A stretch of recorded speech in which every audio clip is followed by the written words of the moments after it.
Hello friends, स्वागत है आपका अपने यूट्यूब चैनल गुरुकुल में। आज गुरुकुल में फिर से हम आ चुके हैं क्लास 12 का 5th चैप्टर लेकर, वैद्युत चालन, जिसमें हमने पहला लेक्चर कर चुके हैं। आज हमारा दूसरा लेक्चर है। आज दूसरे लेक्चर में हम बात करने वाले हैं सबसे जाने माने टॉपिक के बारे में, जो हमारे क्लास 9 से ही चर्चा का विषय बन जाता है। कौन सा भैया? ओम का नियम, ओम का नियम, ओम का नियम। जिसको देखो वो ओम नमः शिवाय, ओम का नियम। कोई भी टीचर क्लास 10 में आता था। अच्छा, अगर आप 9th से ओम का नियम पढ़ रहे हो तो आपके 9th में भी आएगा और 10th में आएगा। इतना मतलब इंपॉर्टेंट भी है, ये हमेशा आता जाता है ओम का नियम। आपका टीचर में सब पूछता होगा, खड़ा करके चलो बताओ ओम का नियम बताओ, तो तुम क्या बोलते हो? नहीं आता होगा सर जी ओम नमः शिवाय। लेकिन इस लेक्चर के बाद से आपको ओम का नियम आ जाएगा पूरी। अब रटने वाला नियम, किसी से पूछते हैं ओम का नियम क्या है, V=IR। अरे ये ओम का नियम थोड़ी ना है, ये तो ओम का नियम हमने इसको एक फॉर्मूले के रूप में डिराइव कर दिया। वास्तव में ओम का नियम आया कैसे, इस चीज़ को आज हमको आपको समझाएंगे। तो चलिए सबसे पहले ओम का नियम क्या होता है हम उसके बारे में बात कर लेते हैं। ओम का नियम हम जानते हैं कि V/I=R।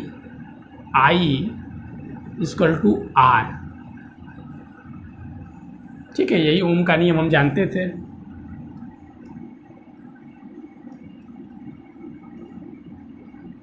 ठीक है ना, हम इसी के बारे में ओम का नियम जानते थे। हमें तो अभी तक ये पता है ओम का नियम यही है, ओम का नियम तो यही है। लेकिन इसकी परिभाषा क्या होती है? तो देखिए, इसकी परिभाषा क्या होती है ओम का नियम की। यदि किसी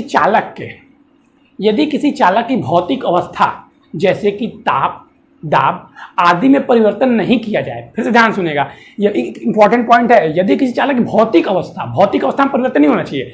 यदि किसी चालक की भौतिक अवस्था जैसे कि ताप, दाब आदि में परिवर्तन नहीं किया जाए तो उस चालक के सिरों पर लगाया गया विभवांतर, यदि किसी चालक, फिर से मैं बोलता हूं, यदि किसी चालक की भौतिक अवस्था जैसे कि ताप, दाब आदि में परिवर्तन नहीं किया जाए तो चालक के सिरों पर लगाया गया विभवांतर, ठीक, तथा चालक में बहने वाली धारा I का अनुपात नियतांक होता है, जिसे हम लोग प्रतिरोध करते हैं। का अनुपात नियत होता है, जिसे कि हम प्रतिरोध के नाम से जानते हैं। यहाँ पे R क्या है? यहाँ पे R= नियतांक।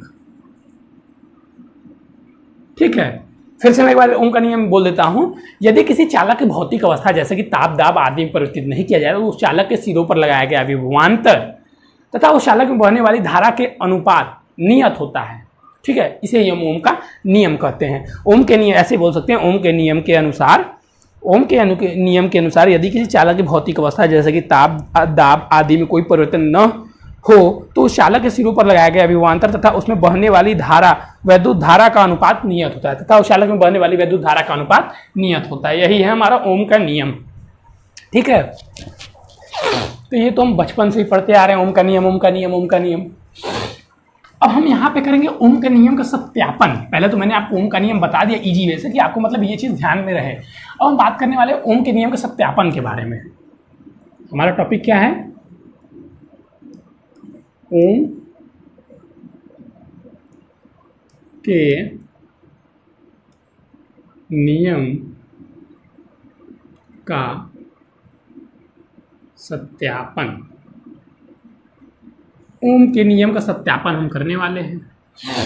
ठीक है भाई, हम किसके बारे में बात करने वाले हैं? हम बात करने वाले ओम के नियम के बारे में। हम ओम के नियम के सत्यापन करने वाले हैं। अब देखिए ओम का नियम आया कहाँ से, ये चीज़ आज आपको समझ में आ जाएगा। जैसे मान लीजिए ये कोई चालक है, ध्यान से देखिएगा, मैंने आपको चालक बनाना सिखाया था ना। ये हल्का सा P टाइप में घुमा के, इसको बाहर की ओर लेके P टाइप में हल्का घुमा के, इसको थोड़ा सा और बढ़ा देते हैं, कुछ छोटा हो जाएगा। अब इसको जोड़ देंगे। ठीक है, इसको हम ऐसे जोड़ दिए। यहां तक आपको कुछ समझ में आई, जिसका हम ले सकते हैं कि चालक की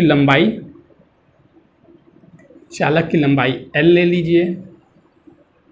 ठीक, चालक के सिरों के क्षेत्रफल A ले लीजिए।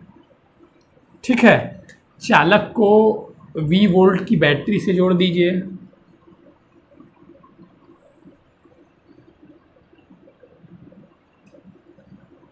जिसके कारण इसमें विद्युत क्षेत्र E ले लीजिए। इस विद्युत क्षेत्र के प्रभाव में जो इलेक्ट्रॉन होंगे इनकी गति होने लगेगी। विद्युत क्षेत्र के विपरीत दिशा में गति करेंगे ये। ये अगर आप पहला लेक्चर देखे होंगे तो ये चीज़ आपको अच्छे से समझ में आ रही होगी, उसमें पूरी बाकायदे से इसको समझाया गया। तो अगर आपने ये चीज़ अगर आपको समझ में नहीं आ रही, क्यों इलेक्ट्रॉन इधर जाएंगे, क्यों इलेक्ट्रॉन ऐसे चलेंगे गति, तो धारा इधर बने लगे, ऐसा क्यों होगा, तो ये आप जाकर पहले पहला लेक्चर देख लीजिए, ठीक है। हमारे चैनल में आप चले जाएंगे तो आपको पहला लेक्चर मिल जाएगा, वैद्युत चालन फर्स्ट लेक्चर उस पर लिखा होगा, उसको जाकर पहले देख लीजिए। चलिए, यहाँ तक आपको बात समझ में आई। अब मान लीजिए, ठीक है, इतनी चीज़ हो गई। अब ध्यान दीजिएगा, जैसे कि हमने पढ़ा वैद्युत क्षेत्र के कारण इस पर एक बल लगेगा विपरीत दिशा में। बल कितना होगा, ये बल हम लिख सकते हैं F = ma। बल इस पर कितना लगेगा, F = m, हम जानते हैं ना, बल = मास मतलब द्रव्यमान गुणे त्वरण होता है, ठीक है। अब हम कूलाम के नियम से लें तो F = QE भी होता है, F = QE भी होता है। तो हम यहाँ से F = QE रख सकते हैं, QE = ma।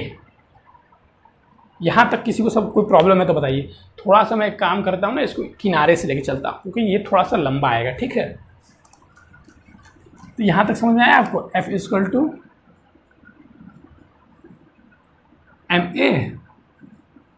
और F = क्योंकि QE भी होता है, हम जानते हैं कि यहाँ पे मैं लिख देता हूँ QE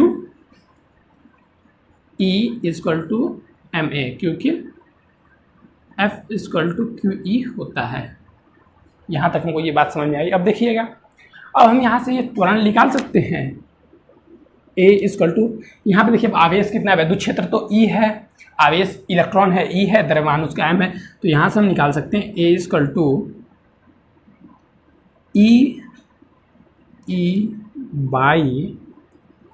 E/m। ठीक है, हमने क्या किया, इसका पक्षांतर कर दिया। अब देखिए यहाँ से हम E = हमने पढ़ा है, E = VL होता है, पढ़ा है ना, E = V/L होता है। यहाँ से तो लिख सकते हैं A = V/LM, जहाँ पे ये क्या है, V विभव। हम जानते हैं कि E = V/L। ये सब हमने विभव वाले चैप्टर में सब सिद्ध कराए थे। मैंने आपको देखिए पहले ही बताया था बच्चा कि आपको पीछे का पढ़ते रहना है, वो आगे काम आता रहेगा। यही है क्लास 12 का मैथ फिजिक्स। अगर आपने पहला पढ़ा उसको याद रखा, दूसरा पढ़ा उसको याद रखा, आप उस चीज़ को समझते जा रहे हैं, तो आपसे क्लास 12 का फिजिक्स कोई छीन नहीं सकता। आप पहला पढ़ने दूसरा भूलते जा रहे हैं तो उसी बच्चे को फिजिक्स हार्ड लगता है। तो इसलिए मैंने आपको बताया था कि पढ़ना हमें रोज़ आधा घंटा ही और पीछे का रिवाइज मारना है। मतलब आधा घंटा आज का पढ़ें और पीछे का 1.5 घंटा, 2 घंटा अगर पढ़ते तो आधा घंटा आज का, 1.5 घंटा पीछे का। इससे आप फिजिक्स में 95% फोड़ लाएंगे। मैं भी अपने क्लास 12 में यही करता था। चलिए, यहाँ तक समझ में आ गया।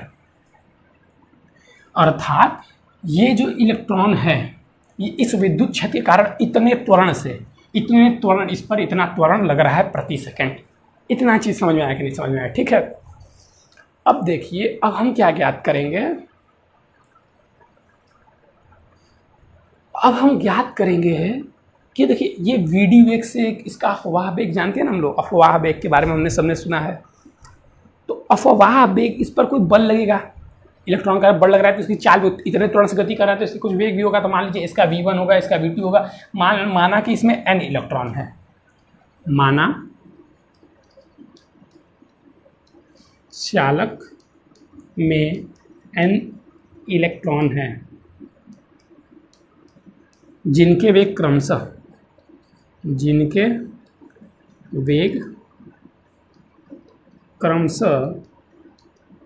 V1 V2 V3 Vn है। मतलब उनके अफवाह वेग क्या है, क्रमशः V1 V2। तो हमें एक वेग निकालना होगा तो क्या होगा, हम औसत वेग निकाल लेंगे। तो VD = क्या आ जाएगा, V1 + V2 + V3 plus Vn। और क्योंकि n इलेक्ट्रॉन है बटे में हमने n कर दिया। हमने क्या किया, एक अफवाह वेग का औसत निकाला, क्योंकि यहाँ पे तो बहुत सारे इलेक्ट्रॉन है तो उनका एक औसत निकाल लेते हैं। अब औसत देखिए, अब हमने पढ़ा है पहले चैप्टर में, आपने 11 में क्लास 12 अगर क्लास 11 पढ़ा होगा तो हमने उसमें पढ़ा हुआ है V = U + AT। तो हम इसका योग कैसे निकाल सकते हैं, हम निकाल सकते हैं VD = हम कैसे निकाल सकते हैं, हम उसका योग करके निकाल सकते हैं। कैसे, तो देखिएगा V = देखिए हम जानते हैं V = U + AT होता है ना, तो बारी बारी हम लिखते जाएंगे। V1 = U + A1 U1 और ये देखिए ये यहाँ पे टाउ हम जो लिख रहे हैं ये क्या है, श्रांतिक काल है, ये T1 हो जाएगा। उसी प्रकार देखिएगा V2 equal to UT plus A2 tau 2 यहाँ पे हो जाएगा। उसी प्रकार V3 equal to U3 plus A3 tau 3 हो जाएगा। इसी प्रकार ऐसे ऐसे ऐसे ऐसे ही होता जाएगा, यहाँ से Vn तक पहुँच जाएगा, Vn plus U1 plus An plus tau n। अर्थात अगर हम इसका एडिशन करें, अब हम क्या करेंगे, इसको जोड़ेंगे, क्योंकि हमने क्या निकालना है, औसत निकालना है, हमने बताया है। तो इसका हम औसत करके यहाँ पे लिख देते हैं, ठीक ना, इसका औसत करके यहाँ पे लिख देते हैं इन सब का योग। इन सब का योग जो आएगा उसको हम यहाँ पे लिख देते हैं। तो इन सब का योग क्या आएगा, इन सब का योग हम VD निकालेंगे। इन सब को जोड़ने पर हमने लिखा कि VD आएगा, तो हमारा VD क्या आ जाएगा, इसी चीज़ को देखिए आपको समझ आए, ठीक है। पहले यहाँ पे मैं लिख देता हूँ VD इक्वल टू, अर्थात यहीं से लिखता हूँ, ठीक है ना, इसको आप समझिएगा। तो VD इक्वल टू, VD क्या है, सबका योग है, VD इक्वल टू हमारा क्या आ जाएगा, U1 plus U2 plus U2। तो यहाँ पे U1 plus U2 dash dash dash UN तक जुट जाएगा, ठीक है। एक ब्रैकेट में हमने कर लिया। फिर हमने क्या किया, अच्छा ये A1 नहीं, त्वरण तो सब पर समान लगेगा ना, त्वरण सब पर समान लगेगा, N नहीं। तो यहाँ पे क्या आ गया, A कॉमन हमने ले लिया, फिर हमारा ये प्लस है ना, फिर आ जाएगा tau 1 tau 2 dash dash dash dash tau n। ये क्या है, श्रांतिक काल है। अच्छा अपॉन n आ जाएगा, ये n बार जुटा तो n अपॉन में आ जाएगा। यहाँ तक किसी को कोई समस्या है, अपॉन में n था तो अपॉन में हमारा n चला आ रहा है। यहाँ तक किसी को कोई समस्या है, तो ये बच्चों यहाँ आपको समस्या है तो आप पहले ही बोल दीजिए, क्योंकि यहाँ तक आपको समस्या नहीं चाहिए। अब देखिए, अब जब हम बैटरी नहीं लगाए थे, ठीक है, अब हम जब बैटरी नहीं लगाए थे तो हमारा U क्या हो जाएगा, हमारा U 0 था, तो VD equal to 0 plus A tau 1 plus tau 2 dash dash dash dash plus tau n upon n। अब हम इसका भी क्या हो गया, श्रांतिक काल का औसत होगा, तो हम मान लिए इसको श्रांतिक काल का औसत क्या है, टाउ है। तो हमने मान लिया यहाँ पे 8 टाउ, यहाँ पर क्या लिखा हमने, tau 1 plus tau 2 dash dash dash plus tau n by n equal to tau, ये हमने मान लिया। जैसे कि वो देखिए VD V1 प्लस का VD आ गया, उसी प्रकार से यहाँ पे क्या आ गया, टाउ आ गया। अब हम क्या करेंगे, यहाँ पे हम A की वैल्यू रख देते हैं जो हमने यहाँ पे निकाला था।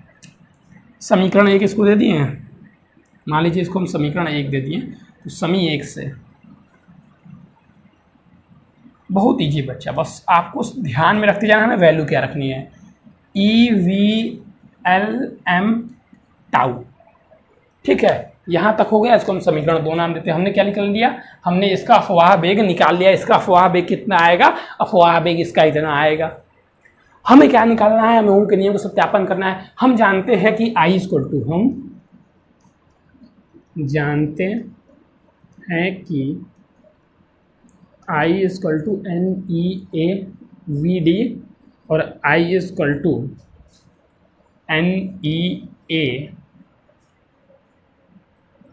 EV टाउ LM, ये हम लिख सकते हैं।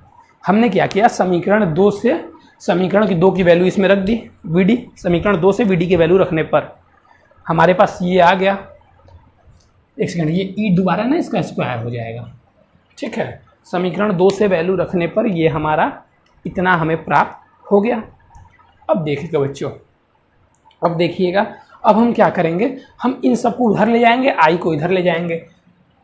तो हमने यहाँ पर क्या किया, यहाँ पे हमने I को इधर ले आया, V को ऐसे ही रखा जो हमारा विभव था, और I को इधर लाया। तो यहाँ पे देखिए ऊपर LM चला जाएगा, बट्टे में क्या आ जाएगा, NE square A tau, NE square A tau, NE square ML NE square A tau. ये देखिए बच्चों, ये L है, नियतांक है, मास भी नियतांक है, N भी नियतांक है, E भी नियतांक है, A भी नियतांक है, क्षेत्रफल है नियतांक है, टाउ श्रांतिक काल भी क्या है, नियतांक है। अर्थात ये कुल राशि क्या है, नियतांक है। तो इसी को हम लिख देते हैं V by I equal to R। R क्या है यहाँ पे? नियतांक। यही है ओम का नियम बच्चों, ओम का नियम। ठीक है, यहाँ पे हम R इजक्वल टू लिख क्या सकते हैं? LMNE स्क्वायर ए टाउ। बच्चों देखिए, टाइम की कीमत होती है, इस चीज़ को समझिए। आप कहें तो मैं एक बार फिर से आपको समझा देता हूँ। देखिए हमने क्या किया, शुरू से अब ध्यान दीजिएगा। पहले तो चित्र बनाना हम क्या आपको सिखा दिया, हमने चित्र बना लेंगे, इसका क्षेत्रफल मान लिया, इसकी लंबाई मान ली, इसको एक बैटरी से जोड़ दिया जिसका विभव कितना था, जिसका विभव V था, उस बैटरी से जोड़ दिया। इस बैटरी से जोड़ने के कारण एक वैद्युत क्षेत्र स्थापित हो गया। उस वैद्युत क्षेत्र के कारण इसमें उपस्थित इलेक्ट्रॉनों पर एक बल कार्य करने लगा, क्योंकि इलेक्ट्रॉन है तो वैद्युत क्षेत्र की विपरीत दिशा में बल लगेगा, तो बल इधर की ओर कार्य करने लगा, जिससे ये निम्न वेग से एक नियत निम्न वेग से गति करने लगे, जिसे हम अफवाह वेग कहते हैं। तो ये गति करने लगे। अब ये गति करने लगे तो इन पर एक बल लगा, वैद्युत क्षेत्र के कारण इन पर एक बल लगा। तो ये बल F इक्वल टू M है, मास गुणित त्वरण होता है। ये हमने क्लास 11 से 9 से ही पढ़ा है। अब हमने कूलाम के चैप्टर में पढ़ा कि F इक्वल टू QE भी होता है। तो हमने क्या किया, F इक्वल टू Q रख दिया, यहाँ से हमने त्वरण ज्ञात कर लिया। अब हम जानते हैं कि वैद्युत क्षेत्र E equal to V by L, विभवांतर बटे लंबाई होता है, क्योंकि यहाँ पे हमें विभवांतर दिया है और लंबाई भी दिया है, तो हम आराम से V बाई एल रख सकते हैं। अब माना चालक में N इलेक्ट्रॉन है, क्योंकि चालक में बहुत सारे इलेक्ट्रॉन है तो हमने N इलेक्ट्रॉन मान लिया। हमें क्या करना था, इसका हमें वेग ज्ञात करना था, कितने वेग से ये चल रहा है। तो यहाँ से हमने क्या किया, इसका सबको जोड़ दिया, V1 V2 निकाल के। हम जानते हैं V equal to U plus 80 होता है, तो इसको निकाल के इसका प्रारंभिक वेग 0 था तो हमने 0 रख दिया, एक कॉमन ले लिया। अब हमने क्या किया, जैसे यहाँ पे T1 T2 Ty n था तो उसका भी एक VD था, तो हमने मान लिया कि इसका भी क्या है, टाउ है, तो ये A टाउ हो गया। अब देखिए VD equal to A tau हो गया, तो VD equal to EVM A tau. हमने क्या किया, यहाँ से A की वैल्यू जो हमने यहाँ पे निकाली थी वो हमने यहाँ पे रख दी, जिससे कि हमारा ये समीकरण बन गया। अब हम जानते हैं कि I इक्वल टू NEAVD, हमने इसी चैप्टर के पहले लेक्चर में ये फाइंड किया हुआ था NEAVD। हमने क्या किया, समीकरण 2 से VD की वैल्यू रख दी। VD की वैल्यू रखने के बाद से हमने क्या किया, VI के उत्तर पक्षांतर कर लिया। ये जितनी राशि नियतांक है इसी को हमारा कहते हैं तार नियतांक है, यही हमारा ओम का नियम है। बच्चों एक बार ध्यान से देखिए, आपको समझ में आ जाएगा। कुछ भी कंफ्यूजन हो तो एक बार बोलिए, बहुत ईजी है, बस आपको स्टेप बाय स्टेप याद रखना है। बहुत बच्चे परेशान होते हैं, बुक में भी ऐसे दिया कि आप समझ नहीं पाएंगे, मैं आपको स्टेप बाय स्टेप बता दिया है।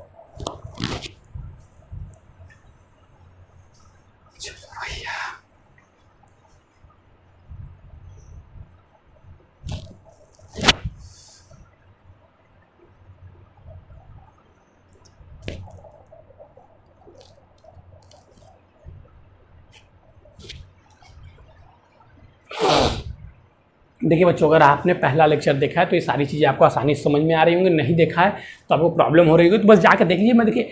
मैं खुद आपके टाइम की कद्र करता हूँ, ठीक है ना। मैं अपनी भी टाइम की कद्र करता हूँ और आपके भी समय की कद्र करता हूँ, इसलिए मैं एक ही वीडियो बनाता हूँ, वो भी आधे घंटे का, और इसका पहला लेक्चर 25 से 26 मिनट का होगा, वो आप देख लेते हैं तो ये लेक्चर आपको अच्छे समझ में आ जाएगा, उसमें आपको कोई कन्फ्यूजन नहीं होगा। तो चलिए बच्चों, इसका स्क्रीनशॉट आप ले ही लिए होंगे, इसको ध्यान समझ लीजिए। अब हम अगले टॉपिक में बढ़ने वाले हैं।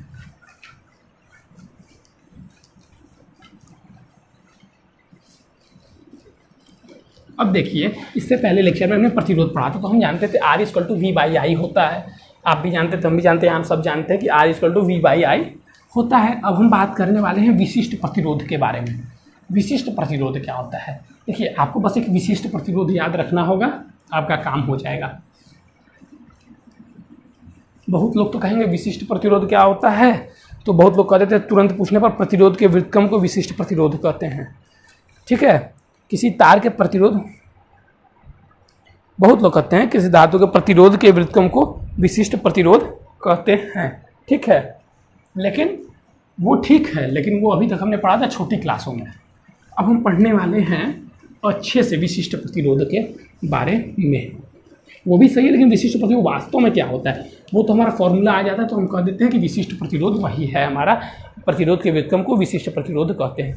लेकिन वास्तव में क्या विशिष्ट प्रतिरोध का व्युत्क्रम ही होता है, तो इसके बारे में हम जानकारी लेने वाले हैं। देखिए बच्चों, हमारा टॉपिक है अगला विशिष्ट प्रतिरोध। विशिष्ट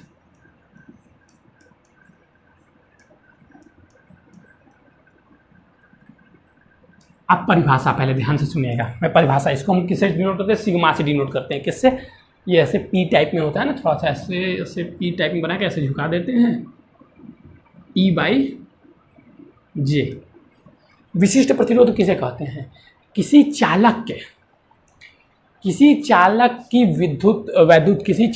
वैद्युत क्षेत्र की तीव्रता तथा उसके धारा घनत्व के अनुपात को विशिष्ट प्रतिरोध कहते हैं। क्या कहते हैं?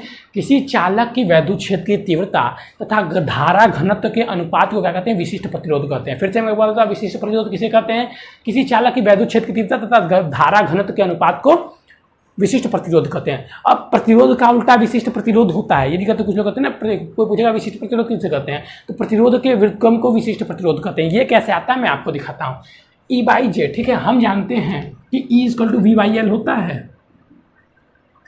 E equal to V by L होता है और J equal to I by A होता है। जानते हैं ना हम, J इक्वल टू क्या होता है?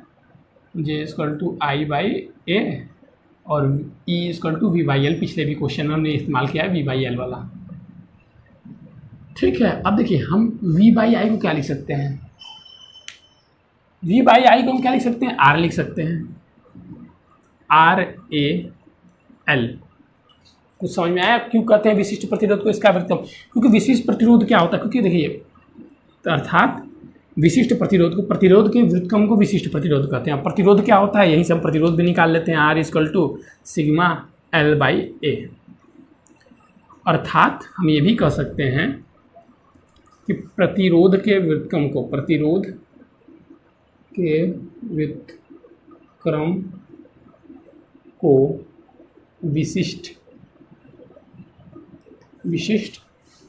प्रतिरोध कहते हैं। बेटा झोंक के लाइक सब्सक्राइब कर दीजिए। आप लोग चैनल को सब्सक्राइब नहीं करते हैं। हम आपके समय की कीमत करते हैं, छोटे छोटे वीडियो को लाते हैं, आपको छोटे छोटे तरीके से समझाते हैं, लेकिन आप हमारे समय की कदर नहीं करते हैं। हम आपको आधा घंटे आते हैं, पढ़ा कर चले जाते हैं, अपना वीडियो को लाइक करते हैं, ना कमेंट करते हैं, ना सब्सक्राइब करते हैं। अगर आप कमेंट कर देते हैं, हमारा हौसला बुलंद हो जाता है, समझे ना। हम उसको और अच्छा कंटेंट डालने की कोशिश करते हैं कि आप जिससे अच्छे आपको क्या परेशानी हो हमें समझ में आती है कमेंट के द्वारा। चलिए विशिष्ट प्रतिरोध लिख लीजिए।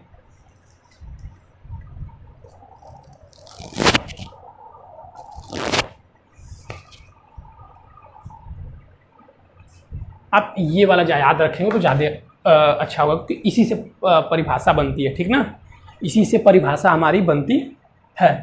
क्या? वैद्युत, किसी चालक की वैद्युत क्षेत्र की तीव्रता तथा चालक के धारा घनत्व के अनुपात को विशिष्ट प्रतिरोध कहते हैं। अब एक पॉइंट आता है हमारा विशिष्ट चालकता।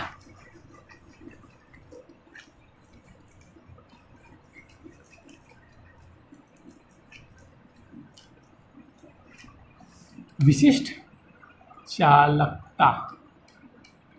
तो देखिए विशिष्ट चालकता कुछ नहीं होता है, विशिष्ट प्रतिरोध के व्युत्क्रम को, यहाँ पे यही परिभाषा है, विशिष्ट प्रतिरोध के व्युत्क्रम को विशिष्ट चालकता कहते हैं। हम जानते थे कि विशिष्ट प्रतिरोध इक्वल टू क्या होता था? E बाई जे होता था। तो विशिष्ट चालकता को इससे हम डिनोट करते हैं, इसको हम लिखते हैं विशिष्ट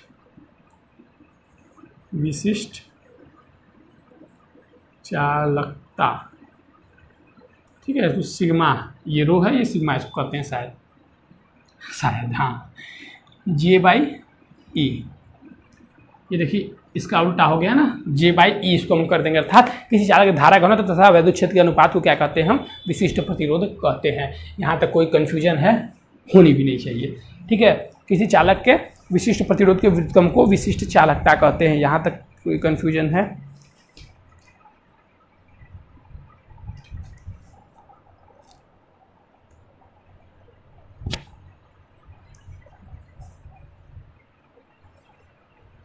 चलिए विशिष्ट प्रतिरोध हो गया ना, विशिष्ट चालकता हो गया।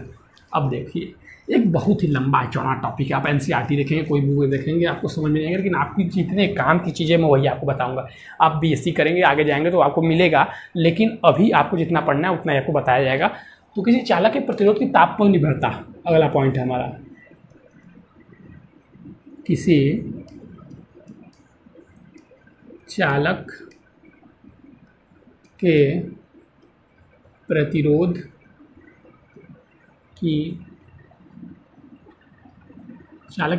का ताप पर निर्भरता।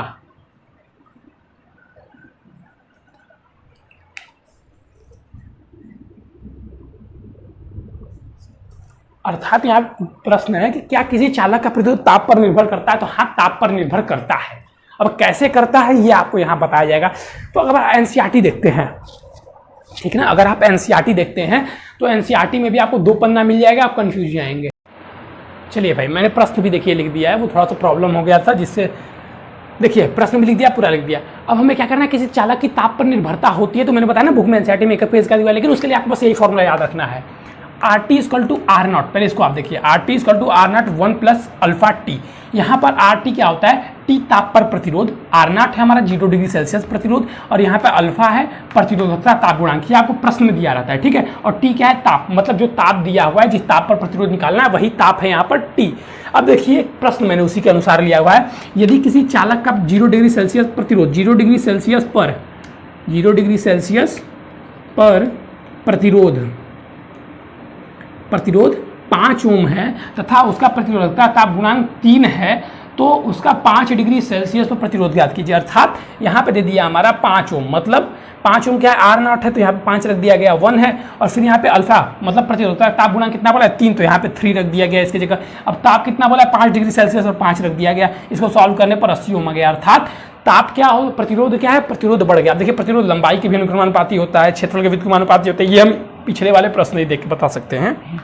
यहाँ पर ताप की बात की गई थी, लेकिन मैंने आपको ये भी बता दिया, ठीक है। तो बस इसका इतना ही प्रश्न है, इससे बुक में ज़्यादा, इससे ना पेपर में ज़्यादा हार्ड क्वेश्चन आते हैं, इसीलिए मैं इसको ज़्यादा आपको परेशान नहीं कर रहा हूँ। अगर आप एनसीईआरटी देखते हैं तो थोड़ा लंबा चौड़ा दिया हुआ है, जिसमें बच्चों को समझने में समस्या होती है, और हम अपना सारा टाइम क्या होता है 2 घंटा इस पर दे देते हैं, तभी समझ में नहीं आता, फिर हम परेशान हो जाते हैं, हम पढ़ नहीं सकते, हम लिख नहीं सकते, हम अपना कॉन्फिडेंस लूज कर लेते हैं। लेकिन मैंने शुरू से बोला था हमें उसी चीज़ को पढ़ना है जो हमारे लिए आवश्यक है, उसके बाद से हम नॉलेज लेते नहीं। नॉलेज मान लीजिए, देखिए अगर आप क्लास 1 में चाहें कि आप 12th का पढ़ ले, आपको नहीं आएगा, आप परेशान हो जाएंगे। उसी तरह आप चाहें कि हम BSc PhD वाला चीज़ को 12th में पढ़ ले, और आप अपने आप को कोसें कि हमें नहीं पढ़ पा रहे, अरे आप वहाँ तक जाएंगे तो आप पढ़ लेंगे। आप सोचिए हम लोग क्लास 2 में पढ़ते थे, तो हम लोग सोचते थे, दीदी भैया लोग मोटे मोटे बुक लेके जाते थे, ये पतली बुक अपने पास रहती थी, हम सोचते चला इतना मोटा बुक कौन पढ़ेगा, अरे हम भी तो उसको पढ़ के पार हो गए, आप भी उसको पढ़ रहे हैं, आप भी इस चीज़ को सोचते होंगे। उसी प्रकार से जो ये सब चीज़ें हमें आगे जाकर पढ़ना है, लेकिन अगर हमारे सिलेबस में दिया हुआ है, 1-2 प्रश्न दिए हुए हैं, तो मैंने आपको फॉर्मूले के थ्रू समझा दिया, आपको यही फॉर्मूले को याद रखना है, आपको इसके पीछे ज़्यादा परेशान नहीं होना है। तो चलिए इसको नोट कर लीजिए।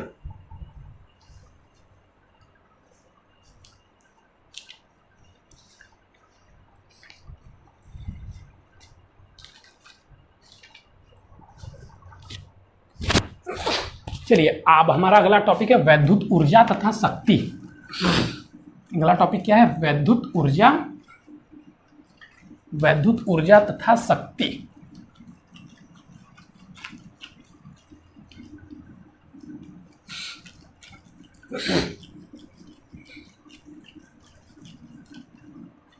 चलिए हम लिख लेते हैं यहाँ पे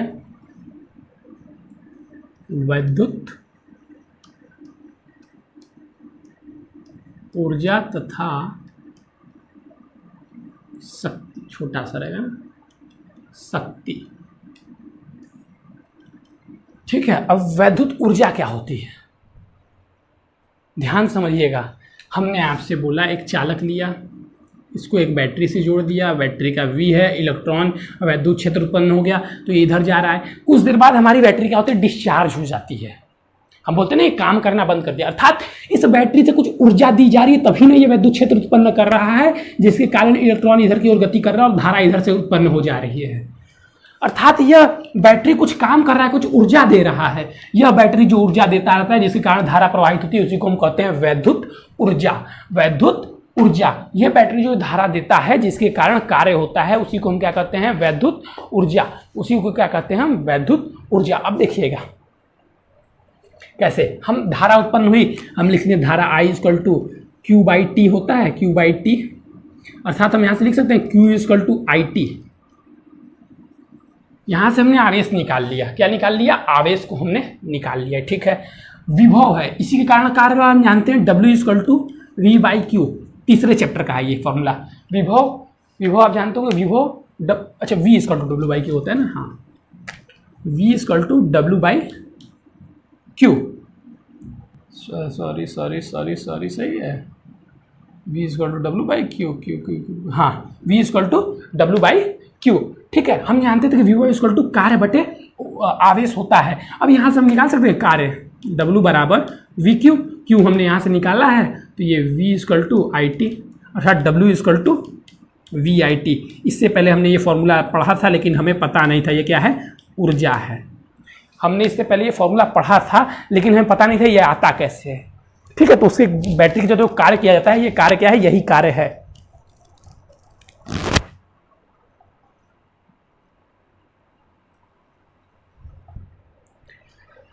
ठीक है, कार्य आपको समझ में आ गया। ये जो बैटरी कार्य करती है वो क्या करती है, जो जिसके कारण वैद्युत क्षेत्र होता है, इलेक्ट्रॉन गति करती है, वो इतना कार्य करती है। अब शक्ति क्या होता है, वैद्युत शक्ति, वैद्युत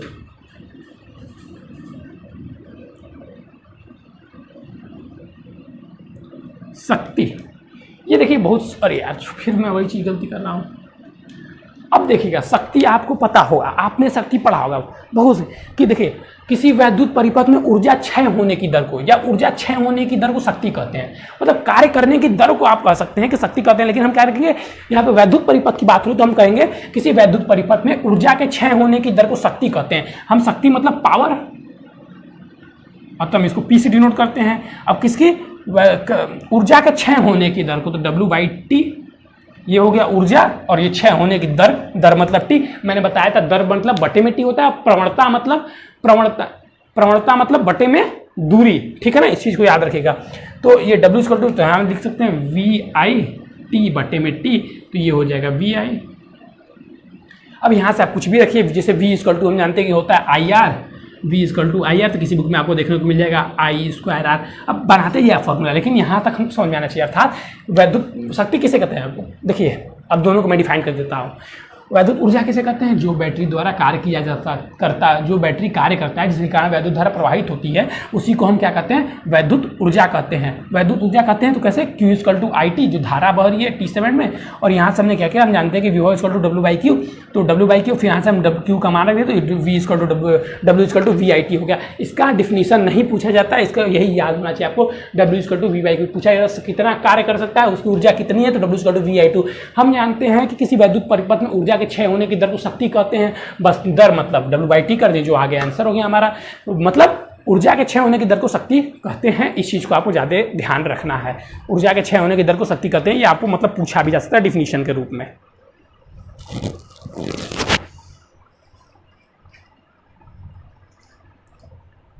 चलिए अब हमारा इंपॉर्टेंट पॉइंट और इस चैप्टर का लास्ट थीम जो है, जो हम क्लास 9 से इसको ही पढ़ते आ रहे हैं, ये रिपीट किया हुआ है, ठीक है ना, ये रिपीट किया हुआ है, ये सब जानते होंगे, इसको हमें बताने की कोई ज़रूरत नहीं होगी, लेकिन मैं बता देता हूँ क्योंकि हमें बताना है एक चीज़ जो इंपॉर्टेंट है, क्योंकि ये भी इंपॉर्टेंट है। प्रतिरोध का संयोजन,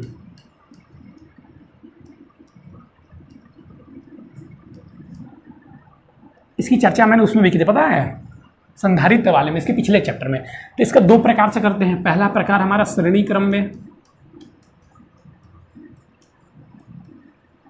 और ये हमारा दूसरा हो गया समांतर क्रम में। ठीक है, तो हम पहले को पढ़ेंगे श्रेणी क्रम वाले को, ठीक है। तो हम पहला पढ़ लेते हैं श्रेणी क्रम में, जोड़ दीजिए भैया श्रेणी क्रम में। प्रतिरोध को हम जानते हैं, ऐसे डिनोट करते हैं, ये मान लीजिए R1 R2 R3 हो गया, इसके बीच में भी वो V1 V2 ये V3 हो गया, और धारा तो सब में एक ही बहेगी I। हम लिख सकते हैं R इक्वल टू यहाँ से, ठीक है, R इक्वल हम क्या लिखेंगे, यहाँ से लिख सकते हैं V equal to V1 plus V2 plus V3। अब हम जानते हैं V इक्वल टू IR होता है, V इक्वल टू IR होता है, तो हम यहाँ से लिख देते हैं IR इक्वल टू, ये कुल प्रतिरोध है, IR equal to IR1 plus IR2 plus IR3। अब यहाँ से I कॉमन लेके काट देंगे, I equal to IR equal to I common लेंगे तो R1 plus R2 plus R3, R equal to R1 plus R2 plus R3। यहाँ तक किसी को कोई कन्फ्यूजन है तो बताए। मैंने आपको पहले ही बोला था कि ये संधारित्र का उल्टा है। संधारित्र में क्या था, संधारित्र में ये क्या था, समांतर क्रम वाले में आता था कि प्रतिरोध क्या है, श्रेणी क्रम में है, ठीक है। अब हम ये श्रेणी समझ में आया ना कैसे, V भाई भी सब अलग अलग है, धारा सब में समान जाएगी, यहाँ पर भी धारा आई ही जाएगी, यहाँ पर भी धारा आई जाएगी। ऐसे तो ये आप पहले से बहुत पढ़े होंगे, नहीं पढ़े होंगे तो कमेंट कर दीजिए, मैं एक बार आपको कॉल करके बात कर लूँगा, समझा दूंगा। समांतर क्रम में, समांतर क्रम में समांतर क्रम में कैसे जोड़ेंगे? हम जानते हैं कि समांतर क्रम मतलब दो बिंदुओं के बीच। अरे संधारित्र वाला भी जिसको देखकर ये नहीं समझ में आएगा तब तो बेटा आप हमसे ज़रूर कॉल पे बात कीजिए, हम आपको अच्छे से समझाएंगे। ये शर्माने की बात नहीं, इसीलिए मैंने कॉल पे बात करने के लिए कहता हूँ, किसी को पता भी नहीं चलेगा। ठीक है, ये हो गया हमारा R1 R2 R3। इनके दो बिंदुओं के बीच में विभव मान लीजिए हमारा V है। इसमें मान लीजिए धारा हम यहाँ से छोड़ते हैं I, तो ये जाएगा I1, ये गया I2, ये गया I3। अब देखिए यहाँ पे धारा सब में अलग अलग है, तो हम निकाल लेंगे I = नेट धारा I1 + I2 + I3 के बराबर होगी। अब हम जानते हैं कि I = V/R, तो यहाँ से हम I = V/R लिख सकते हैं। तो यहाँ पर हो जाएगा V/R1, क्योंकि विभव तो सब में समान है, V/R2 + V/R3। फिर हम क्या करेंगे, V को कॉमन ले लेते हैं। V = तो हो जाएगा हमारा 1/R1 + 1/R2 + 1/R3। V से V कट जाएगा, अर्थात 1/R = हम लिख सकते हैं 1/R1 + 1/R2 + 1/R3। ये हमारा कुल प्रतिरोध है, परिणामी प्रतिरोध।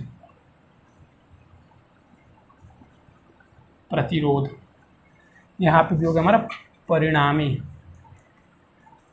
प्रतिरोध। यहाँ तक किसी को कोई कन्फ्यूजन है? बेटा कन्फ्यूजन होनी भी नहीं चाहिए, समझे ना। यहाँ पे आपको कोई कन्फ्यूजन, किसी को भी कोई कन्फ्यूजन होनी ही नहीं चाहिए। इस चीज़ को आपको ध्यान से समझना है। ये कोई था नहीं तो था। अब मैं आपको खुशखबरी सुना देता हूँ। इसी के साथ ये खुशखबरी है कि आपका ये चैप्टर समाप्त हो चुका है। आपका ये चैप्टर समाप्त हो चुका है, ये चैप्टर हमारा ख़त्म। अब देखिए मैं इसमें बता देता हूँ एक चीज़, मैं आपके लिए एक और खुशखबरी है कि हम क्या करते हैं कि हम मतलब न्यूमेरिकल को वीडियो, छोटा सा वीडियो बनाते हैं, उसके डिस्क्रिप्शन में देते हैं। लेकिन ये चैप्टर में भी कुछ न्यूमेरिकल, जैसे संधारित्र वाले में क्या था, न्यूमेरिकल कुछ अलग अलग प्रकार के थे तो बच्चे अपने से नहीं कर सकते, जो नए प्रकार से फॉर्मूले पर रखकर नहीं होंगे। वैसे इसमें भी कुछ प्रश्न हैं जो सिर्फ फॉर्मूले पर रखकर नहीं होते हैं, प्रतिरोध को हल करना पड़ता है परिपथ को। तो कुछ इंपॉर्टेंट परिपथ हैं जिसे हम वीडियो में समझाएंगे, बताएंगे, और फिर जो इंपॉर्टेंट वाले क्वेश्चन है उसको हम डिस्क्रिप्शन में दे देंगे। तो चलिए बच्चों, आज के लिए बस इतना है। Thank you, have a nice day. आप चैनल को सब्सक्राइब करते ही जाइए, बिना अगर आप चैनल को सब्सक्राइब करते जाएंगे तो आपको जानते हैं ना, पाप लगेगा।